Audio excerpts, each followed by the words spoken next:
கோடி மக்கள் சேர்ந்து வாழ வேண்டும் விடுதலை. அதோ அந்த தலைவன்.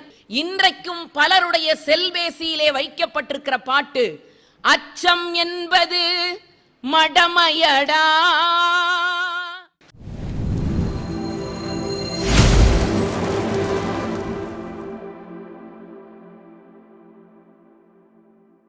ரிக்ஷாக்காரனில் நடித்த காரணத்தினால் சிறந்த நடிகருக்கான பாரத் என்ற விருது, தான் வாழ்ந்த காலத்தில் செய்த சேவைகளுக்காக இறந்த பிறகு பாரத ரத்னா என்ற விருது என்ற 2 விருதையும் பெற்ற ஒரே நடிகர் நம்முடைய புரட்சி தலைவர் எம்ஜிஆர் ஒருவர்தான்.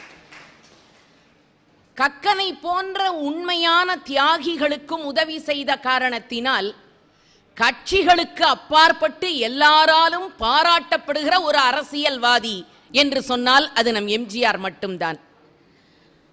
அமெரிக்க நடிகர்களை பார்த்தும் இந்தி நடிகர்களை பார்த்தும் காப்பி அடிக்காத ஒரிஜினல் காப்பி எம்ஜிஆர். இன்றைக்கு நான் சாப்பிடுகிற சாப்பாடு அவரால் தான் என்று எத்தனை பேர் இந்த மண்ணில் பேசிக் கொண்டிருக்கிறார்கள்.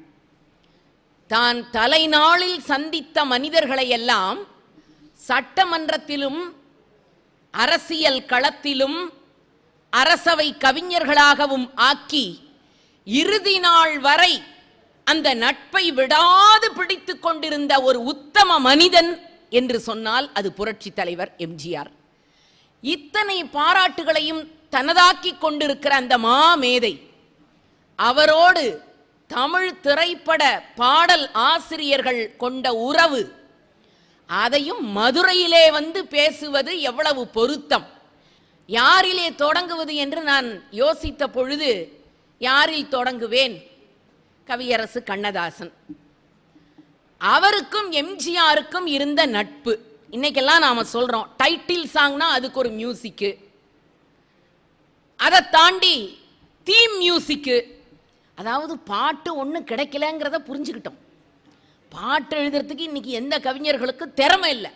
அதனால இசையமைப்பாளர் கையில கொடுத்து டைட்டில் சாங், தீம் சாங் அப்படின்னு பேர் வச்சு ஆங்கிலத்தில் பேசிக்கிட்டு இருக்கிறாங்க.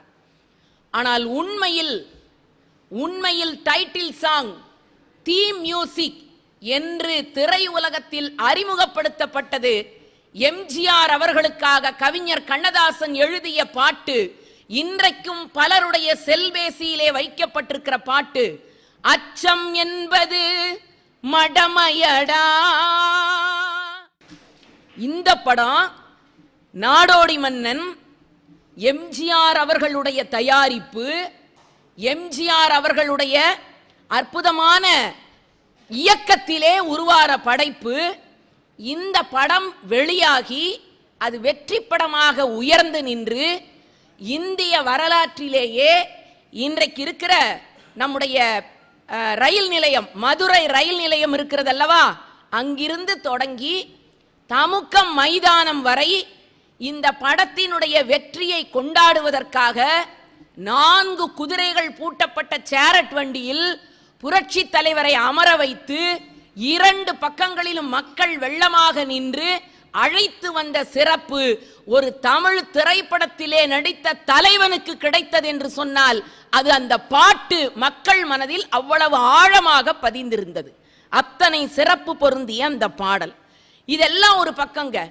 எம்ஜிஆருக்கும் கவிஞர் கண்ணதாசனுக்கும் இருந்த நட்பு நமக்கு தெரியும். ஆனால் அதில் பல விமர்சனங்களும் இருந்தது.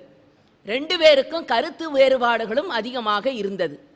அரசியல் மாறுபாடு காரணமாக மேடைகள் தோறும் கவிஞர் கண்ணதாசன் எம்ஜிஆரை விமர்சனம் செய்து பேசினார். ஆனால் எம்ஜிஆர் நடித்த படங்களுக்கு நான் பாடல் எழுத மாட்டேன் என்று ஒரு முறையும் கண்ணதாசன் சொன்னதில்லை. கண்ணதாசன் என் படத்திற்கு பாட்டு எழுதக்கூடாது என்று புரட்சி தலைவரும் சொன்னதில்லை. அப்படி ஒரு நயத்தக்க நாகரீகத்தோடு விமர்சனம் இருந்தது. அதைத்தான் நான் இன்றைக்கு சொல்லுகிறேன். அரசியல் நாகரீகத்தை ஒரு திரைப்பட கவிஞரின் வழியாக அவர்கள் இருவரும் உலகத்திற்கு வெளிப்படுத்தினார்கள்.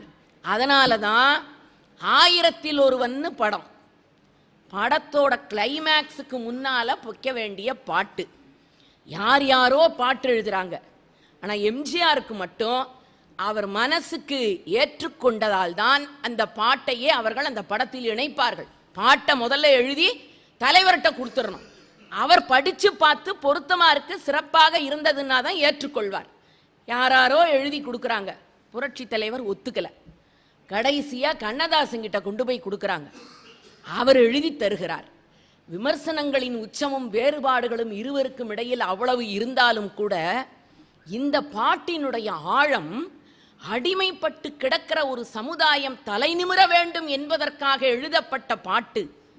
கோடி மக்கள் சேர்ந்து வாழ வேண்டும் விடுதலை, அதோ அந்த தலைவன். நீங்க திருப்பி பாடுறீங்களே, இப்ப நான் திருக்குறள் சொன்னா 2வது வரையும் சொல்லாமலா போயிட போறீங்க? நீங்க பல்கலைக்கழக மாணவர்கள், எப்படி திரைப்பட பாடலை சொல்றீங்களோ அதே மாதிரி திருக்குறளையும் சொல்லுவீங்க என்ற நம்பிக்கை எனக்கு உண்டு. அப்படி கண்ணதாசனுக்கும் புரட்சி தலைவருக்குமான இருந்த சிறந்த நட்பு. அந்த நாடோடி மன்னன் திரைப்படத்தில் அந்த பாட்டு எழுதி நடிச்சதுக்காகவே 110 பவுன்ல தங்க வாழ் செய்து எம்ஜிஆருக்கு மதுரை மண் பரிசாக அளித்தது என்ற சிறப்பு மதுரைக்கு இருந்தது.